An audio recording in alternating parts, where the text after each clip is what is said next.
पाकिस्तान में आज के दिन अपडेट आई है, लेटेस्ट अपडेट। और अपडेट ये है कि पीपीपी और पीएमएलएन ने गठबंधन का जो बातचीत थी, कोलेशन बनाने की जो मीटिंग हो रही थी, वो फाइनल हो चुकी है। अब जितनी टॉक थी, जितनी बातचीत थी, अब वो पूरी हो चुकी है और दोनों ने पार्टियों ने डिसीजन लिया कि वो कोलेशन बना रहे हैं। और ये कोलेशन बनाने का जो फैसला वो आज से लगभग 6-7 दिन पहले हो गया था, जब 3-4 पार्टियाँ जो कोलेशन में शामिल थी उन्होंने प्रेस कॉन्फ्रेंस की थी। लेकिन उसके बाद ऐसा लग रहा था कि थोड़ा टेंशन उत्पन्न होने लग गया था पीपीपी और पीएमएलएन के बीच में। तो ये टेंशन जो उत्पन्न हो रहा था, इसकी वजह ये थी कि जो पीपीपी पार्टी थी वो अपने नेता के लिए वो प्रेसिडेंट पोस्ट की डिमांड कर रही थी। तो इसके ऊपर लगता है कि पीएमएलएन तैयार नहीं हो रही थी। आज के दिन टास्क जो हो गई पूरी कंप्लीट, तो उसमें जो साफ साफ कह दिया गया है कि जो प्रेसिडेंट बनेगा वो पीपीपी पार्टी से बनेगा और आसिफ अली जरदारी जो पीपीपी के बड़े नेता है वही प्रेसिडेंट पोजीशन उनको मिलेगी जब चुनाव होंगे।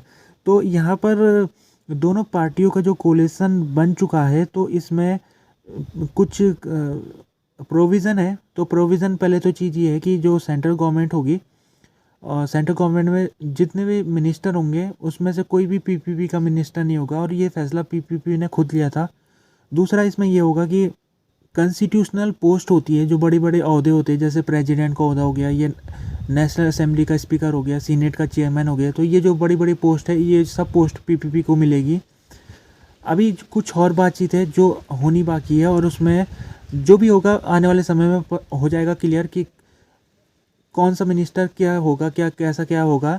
लेकिन इतना पक्का है कि दोनों के दोनों ने जो सीमेंट कर दिया अपना जो कोलेशन है, अब इसमें यह पूरी तरीके से कंफर्म हो गया कि जब नेशनल असेंबली का पहला सेशन होगा तो उसमें दोनों पार्टियां मिलके ही वोटिंग करेगी, चाहे वो सीनेट का चेयरमैन चुनने के ऊपर हो, चाहे वो प्राइम मिनिस्टर का चुनने के ऊपर हो। तो यहाँ पर प्राइम मिनिस्टर का जो पद है वो पीएमएलएन के पास जाएगा, और पीएमएलएन के जो लीडर है शहबाज शरीफ, उनको दोनों पार्टी सपोर्ट कर रही है, पीपीपी और पीएमएलएन जो जिस पार्टी से आती है। और इसके अलावा जो छोटी पार्टी है मुत्तहिदा कौमी मूवमेंट, वो भी है शामिल इन कोलेशन में, और कुछ और छोटी छोटी पार्टी है। तो कुल मिला के इनका जो मेजोरिटी है वो पूरी मिल चुकी है इनको, और 170 जो मेजोरिटी आंकड़ा होता है उस तक ये पहुँच चुके हैं। जो पीटीआई है, जो अपोजिशन पार्टी है इस समय, उसको सबसे ज़्यादा सीटें मिली थी, लेकिन वो सरकार नहीं बना पा रही है, उसको कोalition पार्टनर नहीं मिल पा रहे। और इसके अलावा उसके जो एज ए पार्टी भी उसने चुनाव नहीं लड़ पाए थे, वो सबके सब जो उसके कैंडिडेट चुने गए वो सब इंडिपेंडेंट चुने गए थे। तो पीटीआई ने ये जो कोalition की आज खबर आई है, तो इसको पीटीआई ने पीडीएम 2 का नाम दिया है। पीडीएम 1 16 महीने तक चली थी, चुनाव से पहले जो सरकार थी वो पीडीएम की सरकार थी, जिसमें पीपीपी पीएमएलएन के कोलिशन से चल रही थी वो। तो ये पीडीएम 2 की शुरुआत बताई जा रही है पीटीआई द्वारा, और कहा जा रहा है कि चोरों की सरकार बन रही है। जैसे पीडीएम 1 चोरों की सरकार थी, वैसे ही पीडीएम 2 भी चोरों की सरकार है। और पीटीआई का कहना ये है कि जो ये दोनों पार्टियाँ ये चोरी करके सीटें लाई है अपने के लिए, यानी कि जो भी इनको सीट मिली है ये अपनी मेहनत से नहीं लाई है, बल्कि इनको इलेक्शन कमीशन ने इनको फ़ायदा पहुँचाया और तब जाके इनको सीटें मिली है, और उससे ये आप कोलिशन बनाना चाह रही है। तो ये चोरी की वोट से ये सरकार बनने वाली है, ये पीटीआई का आरोप है।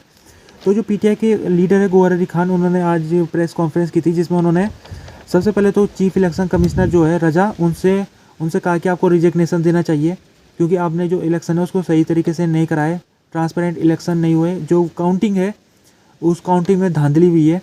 तो इसी को लेकर जो गौहर है वो इलेक्शन कमीशन के जो चीफ इलेक्शन कमीशन है उससे इस्तीफा मांग रहे हैं। इसके अलावा गौहर ये भी कह रहे हैं कि जो लियाकत अली चत्ता है, ये एक ऑफिसर थे जिन्होंने 2 दिन पहले एक बहुत सनसनीखेज खुलासा किया था, जिसमें उन्होंने कहा था कि जो धांधली का आरोप है वो सही है, और इन्होंने कहा था कि मेरे खुद इलाके में धांधली हुई थी। तो जब इन्होंने आरोप लगाया था, तो जो पीटीआई है वो इनका तारीफ़ कर रही है और कह रही है कि इनको प्रोटेक्शन मिलनी चाहिए ताकि इनको कोई नुकसान ना पहुंचा सके। तो गौहर अली खान ने लियाकत अली चत्ता के लिए प्रोटेक्शन की डिमांड की है। इसके अलावा गौहर अली खान ने ये भी कहा कि जो कोलिशन गवर्नमेंट बनाने की बात हो रही है पीपीपी और पीएमएलएन की, तो जो कोलिशन गवर्नमेंट होगी ये पाकिस्तान के लिए बहुत ही डिजास्टर्स होगी, और इससे पाकिस्तान को काफ़ी नुकसान होगा। पाकिस्तान का इस समय इकोनॉमिक सिचुएशन ठीक नहीं है और उसको आईएमएफ के पास जाना है। तो गौहर अली खान कह रहे हैं कि जो आईएमएफ है वो इस कोलिशन गवर्नमेंट को तस्लीम नहीं करेगा, और इस गवर्नमेंट को अनस्टेबल मानते हुए आईएमएफ पैसा जारी नहीं करेगा। इसके अलावा सीनेट का सेशन भी आजकल चल रहा है पाकिस्तान में, जिसमें आज दूसरा दिन था सीनेट का।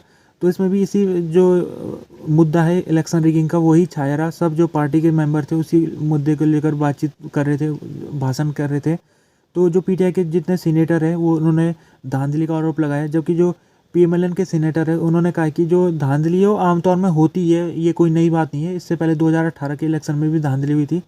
तो पीएमएलएन ने कहा कि जो धांधली है आपने 2018 में तो आपको फ़ायदा पहुंचा था पीटीआई को, तब तो आप चुप रहे, अब आपके खिलाफ ये धांधली हुई है तो आप अब बवाल मचा रहे हो। तो ये पीएमएलएन के नेता कह रहे हैं कि धांधली आमतौर में होती है और इस धांधली को एज ए इलेक्शन कल्चर के रूप में एक्सेप्ट कर लेना चाहिए। अब क्या कर सकते हैं, धांधली होती है तो होती है, कभी आपको फ़ायदा होता है, कभी नुकसान होता है। तो पीएमएलएन का ये कहना है।